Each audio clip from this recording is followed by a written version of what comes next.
If your draft can't argue with itself, it's not ready. Today, I'll show you three simple ChatGPT prompts that roast any draft: reader thoughts, clarity check, and counter arguments. You'll see the first fix in the first 45 seconds. Why do you want to roast your draft? Because if you don't catch the weak spots, your reader will. That can mean a lower grade, lost sell, or just being ignored. Roasting gives you feedback before anyone else does, so you can control the output. One quick clarifier. Today I'm going to talk about Canvas, not Canva or the Canvas LMS that's used in schools. Those are different tools. This is the tool that's used inside of ChatGPT that's kind of like a workspace. And in that writing workspace, we're going to spend today, and I'll simply refer to it as ChatGPT. So here's my rough draft. Let's see what chat does when I drop in those three separate prompts to this draft. So the first draft is in there.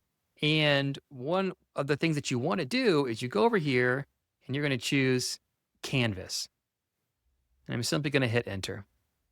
And what the tool does, it'll split your screen into a third and two thirds. You can readjust however you want. So for today, I'm going to put it half and half to make it a little bit easier for you to actually follow along.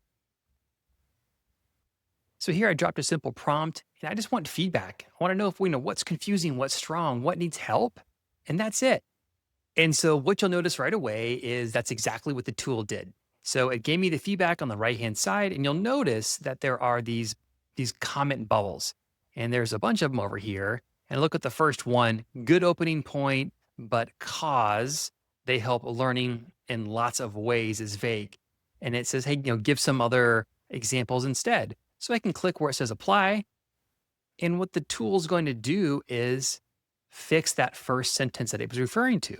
That's pretty awesome. And it was really, really quick to give me some good feedback to simply make this draft that much stronger. Go all the way through all the comments and either accept or reject those and have the tool help me make it better. So here, I just want chat to identify sentences that are wordy, confusing, or repetitive. And again, make those comments on the side. So here, again, there are the comment bubbles. I can go in here. If I like that comment, I can accept it. If I don't, I can simply move on. I'll look at this one and it says, this repeats ideas from the first sentence. Consider combining or removing for clarity. I'll agree with that.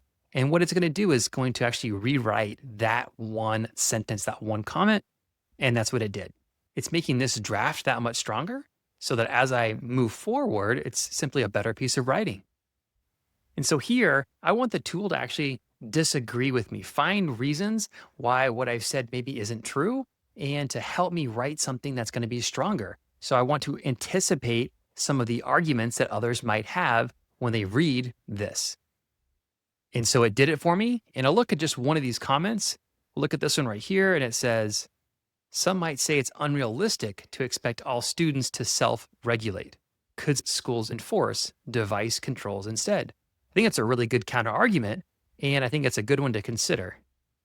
So I'll apply that one. And it comes up with some pretty good lines here. I mean, this is what it is, this part right here. And I think it's a good counter argument to address. And so it makes the draft that much more well-rounded, and the approach will help the person who's reading it understand better what's being discussed and the arguments being made. With those three prompts, now we see a clear draft, specific examples, and the counter arguments addressed. Stronger, clearer, and more persuasive. Remember, roasting your draft means you get the tough feedback before your boss, teacher, or customer does. That's how you write with confidence. Take care.